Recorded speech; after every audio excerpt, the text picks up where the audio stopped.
Hello and welcome to Inside Edition to discuss national, regional and international issues in depth. Education is the prime driver of development in which humans represent its main focus, as it provides the information and the skills required to competently achieve aspired development. Providing quality education is an objective that presents an ongoing challenge for educational systems, especially with a close association with philosophical fundamentals, sustainable development plans, and global competitiveness. Due to the fact that gifted and talented students possess intellectual capacity, advanced rate of learning, and potential for creative contributions, which all demand special experiences apart from but connected to the regular classroom, it is important to provide them with customized learning that ensures sustainable improvement of their excellence. To talk more about such educational challenges, we are pleased to be joined here in the studio by the head of the Department of Gifted Education at the Arabian Gulf University, Assistant Professor Ahmed Al-Abbasi, right after this. Welcome back to the studio. Joining me here is Dr. Ahmed Al-Abbasi. Thank you very much for being with us today. Thank you for having me today, and hope that I will add something to Bahrain society, and especially for teachers and parents. Yes, definitely. I mean, gifted education, or in general, students with or that are gifted, is a very big concept all over the world and also in Bahrain. But we always feel that there's some kind of misunderstanding in it or misconception in it. So, can you define the gifted education concept and its importance within the teaching and the learning environment? Yeah, this is a very good question. First, because there is, as you said, a misunderstanding of the concept, and it's linked with high achievement, but there is no association or big association between achievement and giftedness. So there is no one single definition accepted in the literature of gifted education. However, there are some components that most scholars in gifted education field agree on. These three components are high levels of IQ, high levels of creativity, and motivation.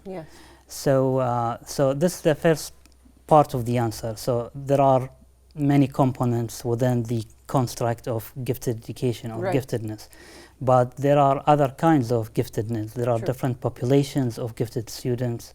This include what Howard Gardner called in his multiple intelligence theory, 7 kinds of intelligences, including mathematical intelligence, verbal intelligence, interpersonal, intrapersonal intelligence, which we call now emotional intelligence, kinesthetic intelligence, and other kinds of intelligences. So according to him and many theorists in gifted education, these abilities are distinct, and there is no high correlation between these abilities. So someone might be a musically gifted student, but not necessarily he or she is an IQ or intellectually gifted student. Yes, understood. Well, when it comes to like a department like yours that basically takes the gifted students under their wing, you guys tailor the teaching or basically the curriculum to their certain gifts. Is that true? Yes. What we hope, or what we try to do with our students, master and PhD students, is first to give them foundation in their first semester, so foundation gifted education. So they take basic courses at the beginning of their program, and then we introduce them to different population of gifted students, including what we call them twice exceptional. So those gifted students with learning disabilities, or gifted students who have ADHD. So we go, very specifically to very, let's say, narrow classification of gifted students and gifted education. I like the vocabulary used there. So for students, being a high achiever is considered an indication of being a gifted person. Or there are other indications that reveal that, as you have mentioned. But how are these students found? Is it because of their their grades? Do they have a feeling? Do their parents have the feeling? Yeah. How are you guys in the process of pinpointing, okay, these are gifted students right here? Yeah, and the criteria for selection gifted students differ from country to another. So, for example, in Bahrain, we have achievement as a gatekeeper. So, in order for students to be selected for gifted program, they need to have an achievement of 90% and above. Beautiful. Then they are eligible to take IQ and creativity test. And in addition to these three criteria, we have teachers' nomination. So we give teachers a list of some behaviors, and they rate these behaviors according to their knowledge about those students. So, so basically, this is what happened in Bahrain. Maybe I'm not very satisfied because I'm against classifying people according to their achievement, because there is low correlation between musically gifted students or artistically gifted students and intellectually gifted students. True. So if we follow this definition, then we are going to miss many population, other kind of gifted students. Gifted students in sports, they will not be identified, they will not get served, and the same for music, art, and other aspects of giftedness. Yes. Well, you specifically pertain to a university that is world renowned for her medical education. And do you feel like other universities that provide these other subjects, whether it is creativity, arts, that kind of stuff, should actually adopt such a gifted department for gifted students? I believe the Department of Gifted Education, I mean, our university or any other university should serve not only teachers, but should serve the community as a whole, and even the department, other departments within that university. For example, we have developed the Medical Students Gifted and Talented program last year, and it was a first experience. Maybe this is the first program designed specifically for medical students. And out of all students in year 3 and year 4, we have selected 4 students last year, and they have a 3-year program. They take core courses, and they need, by the end of the program, they need to publish 3 papers as first authors. Otherwise, they will not graduate from our program. So this is an example of a department of gifted education that maybe serve or collaborate with other departments within the same university. But I believe that as a department, we have social responsibilities, not only for teachers, but the whole society in Bahrain. Yeah, perfect. Well, based on your experience in teaching both gifted students and those with learning disabilities in elementary level, what are the obstacles of creativity that might face both of these types of students? And from your experience, what are the best practices to overcome them?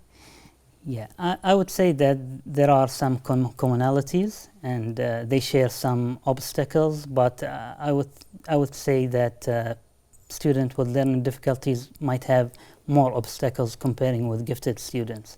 The more obstacles because they have low self-esteem compared with other students, because they fail at least in 2 subjects, either in math or Arabic or both of these 2 subjects, or English, because the learning disability, as you know,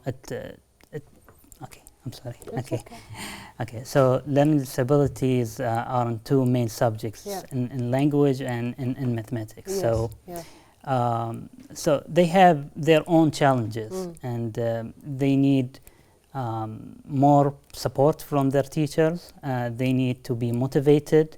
They need for teachers to look at their strength, not to look at their weakness point.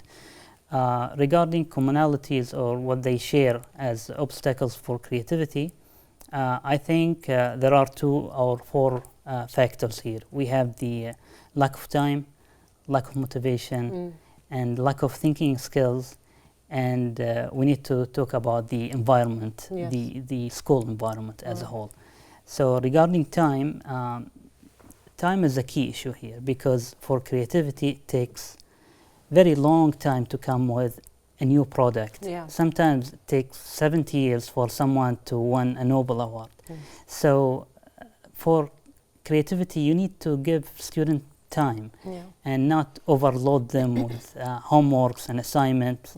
That does not make sense. I'm not saying that we should not giving them any assignments, but realistic amounts. Yeah, realistic amount that they can handle, and they can find time for other topic, other subject that they might interest in. So time is an important issue here, because even in gifted education, we differentiate between two populations of gifted students. We call one of them school giftedness, homeschool giftedness, and the second is creative productive giftedness. To reach the creative productive giftedness, a student needs maybe 5 to 7 years in order to maybe create something valuable and new. And it's not easy for a student to show their products in elementary stage. So things take time. Creativity needs a lot of time, a lot of effort, and also support from the society and the school and the administrators, teachers and administrative in the school. So the other thing is the lack of motivation. We have observed that some of our students, and even we have observed this in a recent study on women, the GCC. We have conducted a study about the obstacles to personal creativity for women from 4 GCC countries, and we observed that lack of motivation was the main issue. And it's shocking and surprising, and it's not a good indicator, because motivation, you start motivating students since he or she is in young age, but you think, why our students, they don't have enough motivation to do creative work? And then you need to think and reflect and maybe revise the educational system, what we are missing here, why our students, they don't have motivation to do creative work, but not to do regular work, but to do creative work. And the third thing is lack of thinking skills. And each year I follow or read the annual report from the Education and Training Quality Authority. And for 2018, I have the report with me, and it said that I think in public schools, only 12% of students, they pass the problem-solving exam, and 88% they failed. And I think for the private schools, 16% only students passed the problem-solving test, and then we have 86 or 84 who did not pass that test. So this is not a very good indicator, but we need to think about our educational system, why they lack these skills, and what can we do to add these skills to the curriculum. Do we need to teach skills outside or independently, or infuse these skills within the curriculum? But anyway, we need to collaborate, not to criticize, but we can all sit on one table and discuss and see what we can do for our students, because they are the future of our country. Exactly. I mean, I have several questions when it comes to what you talked about. For instance, first, let's start from the beginning. When you talk about students that are gifted and students that have learning disabilities, it is also an option that a student that is gifted has a learning disability. Is that not true? Yeah, that's true. Yeah, as I said, we have a population of students, we call them twice exceptional, and those need more. I love that word, twice exceptional. Yeah, twice exceptional, and you can read many. There are so many books on this specific population of gifted students. So they need more care. More attention from educators to harvest this intellect that they have. Yes. And the other question I have now, when it comes to like educational prospects, you talked about changing our educational phenomenon, how it's being given in schools and everything. I've talked to many experts when it comes to education, specifically here in Bahrain. We had Dr. Jawad al-Mudahiki, she was with us at one point, and everybody always agrees that fixing a perspective of a student's way of studying in the future, even in college, has to start from schools. So is it a valid point that maybe our schooling system, elementary and intermediate and secondary school, should be looked at before we look at the university students?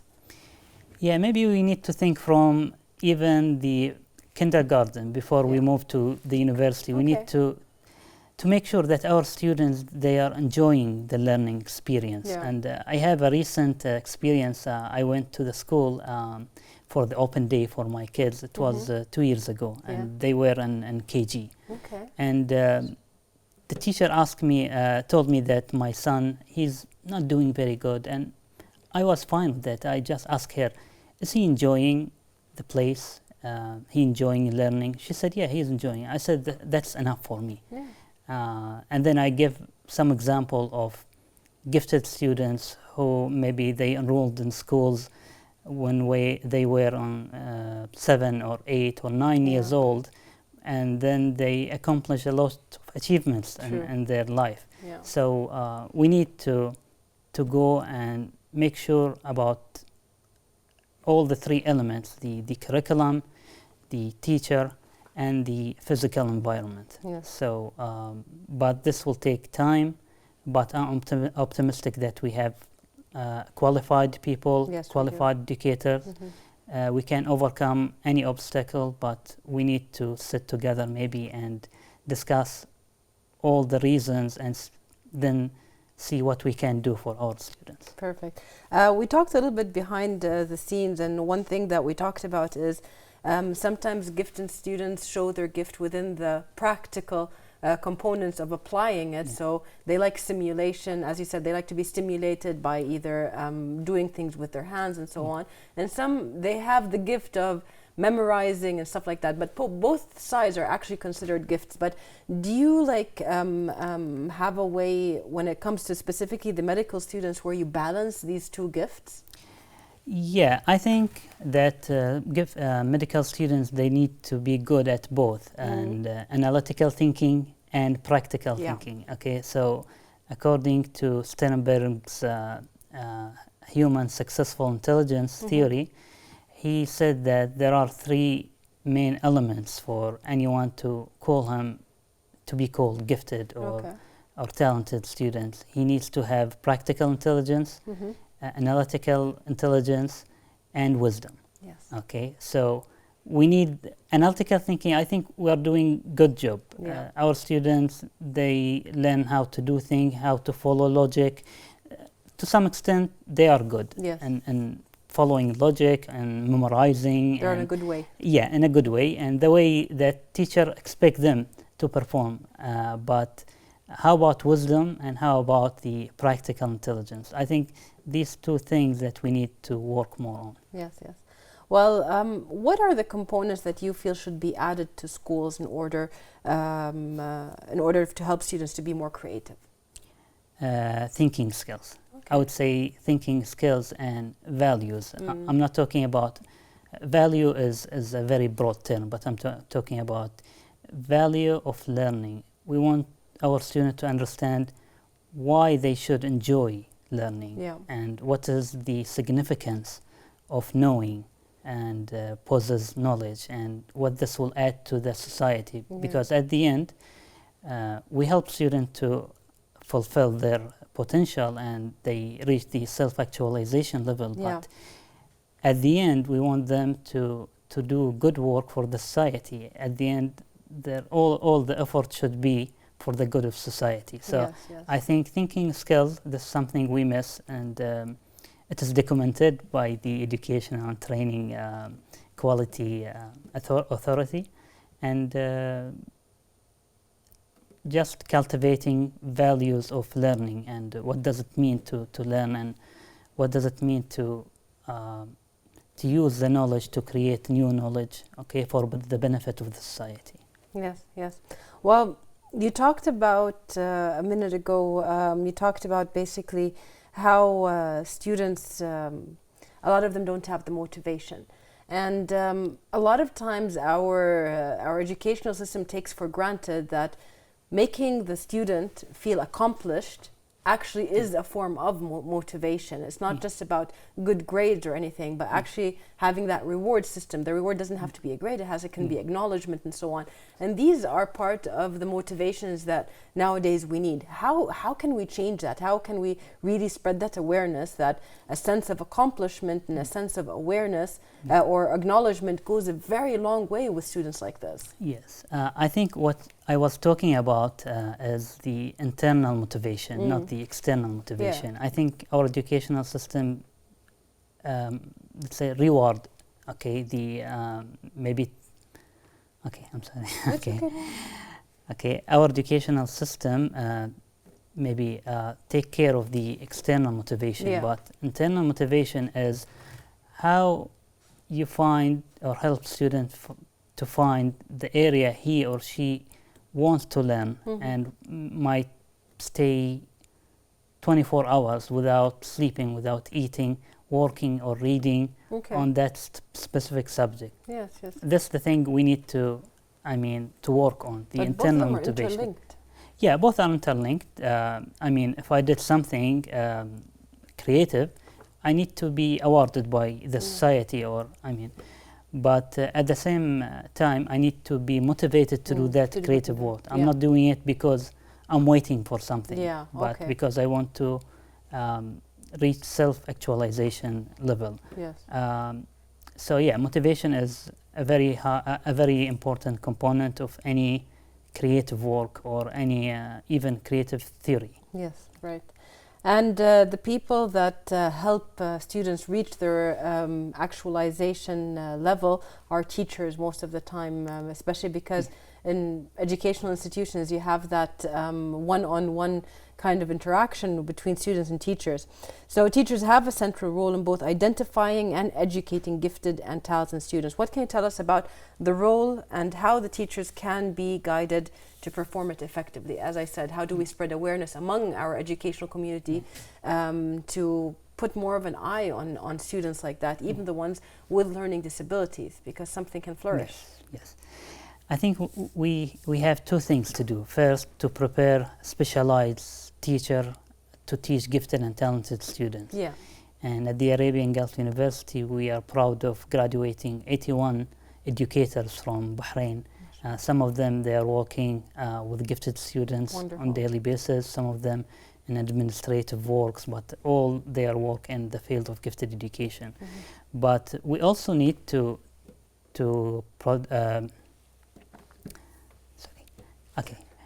we also need to conduct workshops, for teachers. We need them first to know who gifted student is, because they have misunderstanding that gifted student is the A student.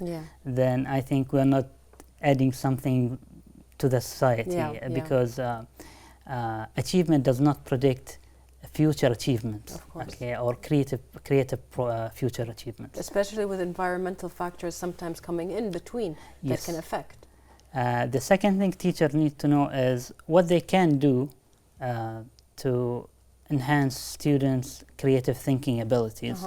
So I think this would need series of workshops, lectures, and I think maybe at Arabian Gulf University we have some community service initiatives, but the most important thing, if you ask me, I think it is that we need to teach students how to infuse creative thinking skills within the curriculum.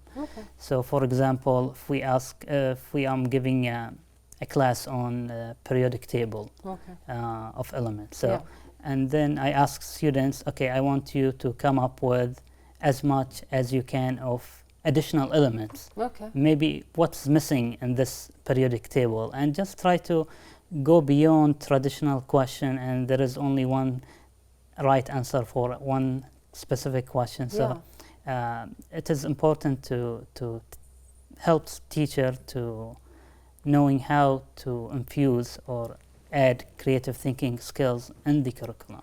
All right. A few months ago, the first ever international conference for innovation in gifted education was held here in Manama. It focused on the latest developments in the field of gifted and creative education, and around 52 research papers were discussed at this forum, in which 1,200 people attended. What can you tell us about the main outcomes of this conference, and why was it important to hold such an event? Yeah. Okay. There is no one single answer. Okay. I'm sorry. I need to answer it again. Go ahead. Okay. The main outcomes, maybe I can put it under three main outcomes. All right. Okay. The first main outcome is to help students, or to connect our students with scholars and experts in gifted education from different parts of the world. Yes. So this helped our students to make connections. Some of them, they are working with some of these scholars on research projects. So this is the first benefit. So to communicate with researchers from outside, let's say international researchers and scholars. The second benefit is to talk about the different experiences or different method of educating gifted students. So the system of gifted education in UK is very different than the system of gifted education in Bahrain, than the United States. So exchanging expertise from the different aspects. Yes. Okay. So it was very beneficial to us. It allows us to reflect on our practice here, and also we may need to revise our conception of giftedness, and maybe to borrow some ideas from others that, I mean, if those ideas were good and will add something to the field of gifted education. Yes, yes. And it was also good for us to strengthen our partnership with leading institutes in the GCC countries. Okay, so a few months ago there was an international conference here, and it's the first time ever that they hold the Innovation in Gifted Education Conference here in Bahrain. It focused on the latest developments of highly gifted education, as well as they threw out a couple of research papers, around 52, that were discussed, and over 1,000 people attended. What are the most important outcomes that we have seen from this conference, and why is it important to hold it? The main objective of having this conference in Manama was to gather experts in gifted education here in Bahrain. Since we have master's and PhD students in our department, it was a great opportunity for them to communicate and make contact with scholars in gifted education from different parts of the world. Some of them, they make connection, and they work now on some research projects with those figures. Wow. And we also, the second objective was to share the experience, our experience, or to share our experience of gifted education in Bahrain and GCC with scholars from outside the GCC region, and to see if we need to revise our conceptions of giftedness based on the knowing other experience in the field of gifted education. Yes, yes. So, for example, it's very different. Our system here is very different than system in Malaysia, different than system in Singapore. True. There is more emphasis here on achievement, on IQ. We don't see this much emphasis on IQ, especially IQ. I'm someone who against classifying people to gifted or non-gifted based on their IQ, because at the end, what IQ tells us is how a person is good at memorizing things. It assesses working memory, visual, spatial ability, but very few abilities, but does not tell us anything about the future achievement. Especially that in recent studies, I've read IQ even changes with the when the age gets older, with the effect of environmental factors. So it's not really a baseline where people can say, that is my IQ. No, yes. It does change. Yes, it does. It does. And it's important here to differentiate between what we call fluent intelligence or fluid intelligence, which means this is the innate ability we're born with. So, and with crystallized intelligence, which, as you said, it increases with age, with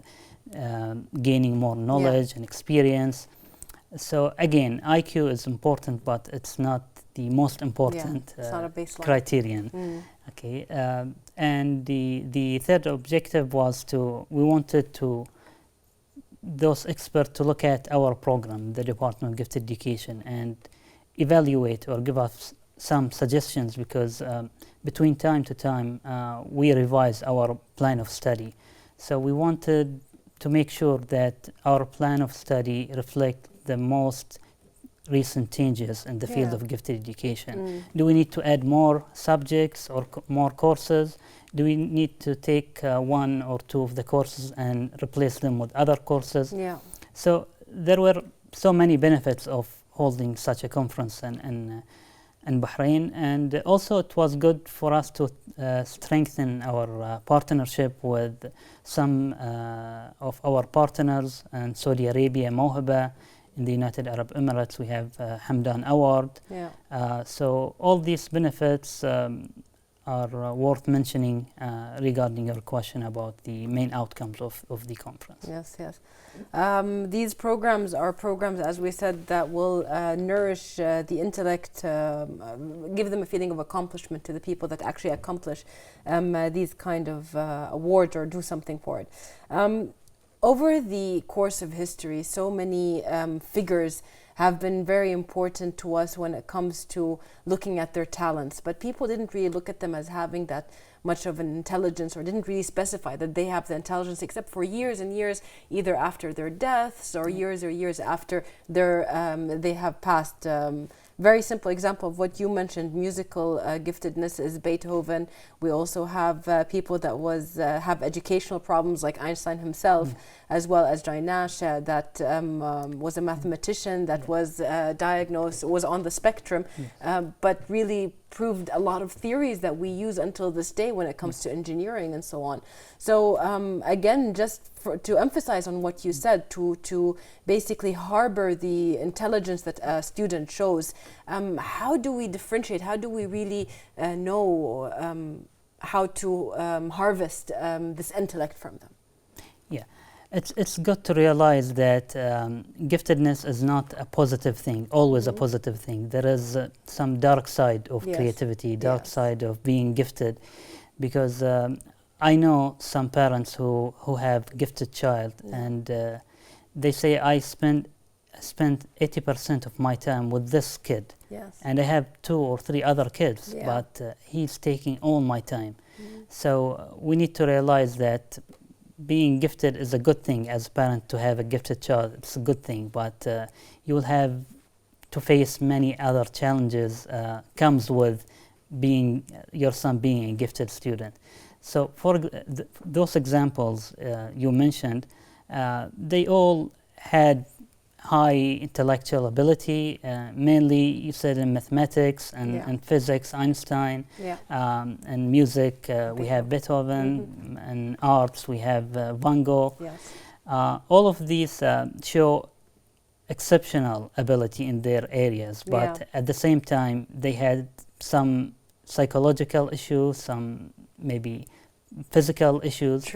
As you said, John Nash, he was diagnosed with schizophrenia, and Einstein, he has some learning disabilities in his.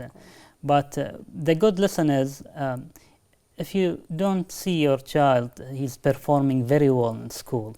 If he is not an A student, that's not the end. Because he might be a very special student. He might be something, might be a big figure and in other fields of human achievements. He might be a good musician, he might be an excellent artist. Or politician. Or politicians. So academics or achievement is only one thing. It's important. We all want our children to excel, to have A grades. Okay, we like A students, but life is not all about grades and high achievement. True. Accepting them is important. Now, having an expert like you talk about this is important. And the reason we really did this show was to highlight the expertise that you yourself have contributed within this field. You have remarkable contributions to the third edition of the Encyclopedia of Creativity. What can you tell us about this compilation and how this information that you have provided has enriched the encyclopedia's content? Yeah, in March 2018, I received an invitation to write 4 chapters in the Encyclopedia of Creativity for the third edition. The first edition was published in 1999, the second one was published in 2011, and the third one will be published in April 2020, so next year, inshallah. It was a great moment to receive such an invitation, but it was really hard to write 4 chapters for an encyclopedia that will be read by different people from different disciplines. And the choices I received were to some extent, they were hard to write. So the 4 chapters were on, the titles of 4 chapters is Voting and Creativity, Multiple Discoveries, disruptive innovation and creativity, and government. So in the government chapter, I talked about the difference between creativity in private sector and creativity in public sector. It's important to realize such a difference because there are differences between these two sectors. For example, research say that people in the private sector, they have more freedom, more tolerance to make some mistakes. So more creativity or more? So yeah, they suggest that there is more creativity in private sector compared with public sector.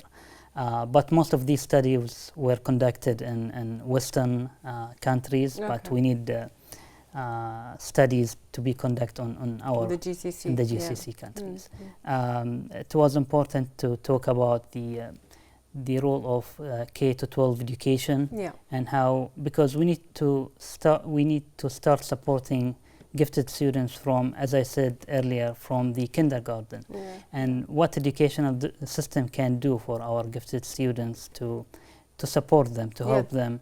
There are so many different ones. I mean, you have the Montessori program, you have different things that they apply now for students in KG. Yes, especially now we have, I mean, with the technology, our students, they have more access to information compared with, I mean, my generation of students. The first thing I tried to cover is the difference between private sector and public sector in creativity. The second thing is the role of education and supporting creativity, and I highlighted 2 studies that found that there is a decrease in creativity, or what they call 4th grade slump. So they give students from grade 1 a creativity test, and they give them the same test in the 2nd grade, 3rd grade, and 4th grade, and they found out that their creative ability decreased with more time being in school. And there is more than one. There are so many reasons for that. One of them is that the educational system itself, it's contradicts opposite way of thinking, compared with creative thinking. And the other study found that students show more creativity outside of school than inside school, which they call it creativity gap. So there is a gap, and there is a reason that our students, they do not prefer to show or act creatively in the school, but they can act creatively outside the school.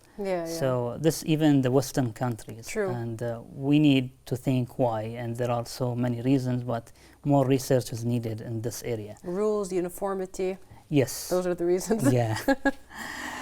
And in the second chapter, which was on disruptive innovation, the ideas of disruptive innovation is that big companies, well-established companies such as IBM. Okay. They started their business on mainframe computers, the huge computers. Yeah. With time, these computers were designed for very specific customers, which were big companies who are willing to pay thousands of dollars in order to get this machine. Yeah. But with time, other companies started thinking of what other alternatives, what can we do? Maybe we can create another machine, another computer that is less expensive and with less technology, but it might have more users to buy. Yeah. So what happened is, for example, for the industry of hard drives, if you remember the floppy disk. Floppy disk, oh, yeah. okay, and the floppy disk was disrupted by CDs. Yes. Okay, and then CDs, okay, Flash were memory. disrupted by flash memory, and then hard disks. And Yes. now we have the cloud. Yes. I'm not sure if there will be. I mean, someone will still sell hard drives in the next 10 years because we can have everything in cloud. Right. So this is the idea of disruptive innovation, how a new technology can disrupt well-established technology.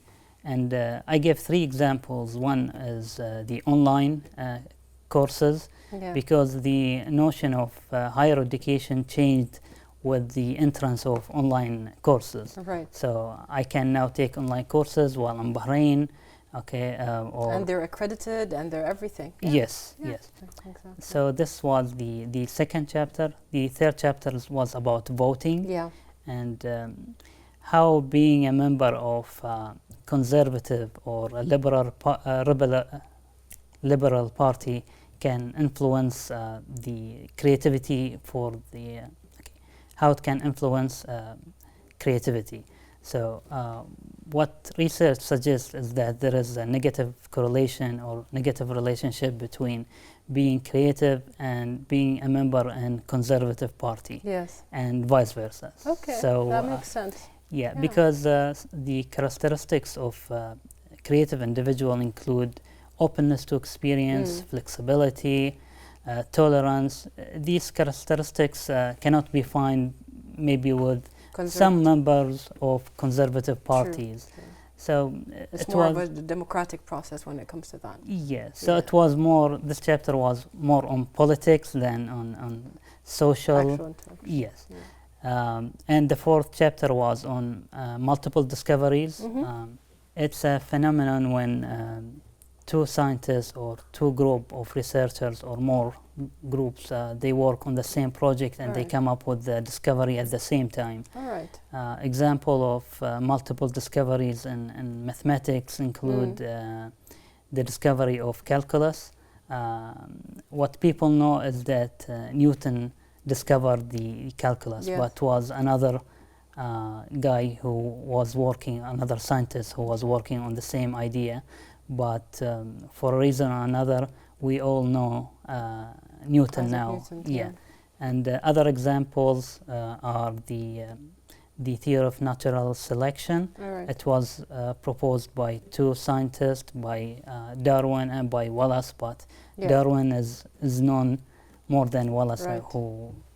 And the third example is as I said, the periodic table. Yes. It was discovered by 7 different scientists in the same year in 7 different countries in Europe, but the credit was to Mendeleev, given to Mendeleev. Yeah. So,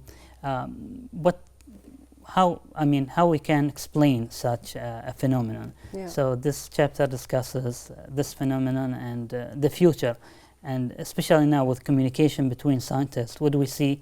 I mean, same cases of 2 or more group of scientists discovering the same thing at the same time. So I expect that it will decrease, the number of discoveries or multiple discoveries will decrease with time because we have communication with scientists and there will be collaborations more than anything. Yes. Okay, understood. So these mainly the 4 chapters I contributed to the Encyclopedia of Creativity. Perfect. Can't wait until April 2020 to have it out there. And of course, very proud to have you as one of the writers and Bahrain as one of the writers. We've come regrettably to the end of our show. Is there something short that you'd like to add at the end of the show? I would like to thank you and thank the Inside Edition team for having me today. Maybe I would like to add one thing for parents, that regardless of your child grade, if he is A student, B student, or C student, always be supportive for your child. Try to understand him, because sometimes not getting A is because there are other reasons other than his intellectual ability, and that achievement is only one thing, one aspect of life. I mean, academic achievement. There are so many areas in which students can excel and show their extraordinary abilities. So again, I know that parents appreciate and they want all their kids to be A students, but at the end, we will not have all students having A, but we need to support even hidden talents in our state, to believe in our kids, and by believing in them and supporting them, we'll see the outcome after maybe 10 years or 15 years, and they will surprise us by their extraordinary achievement, but they need to be supported. Absolutely. By their parents and by teachers and the society as a whole.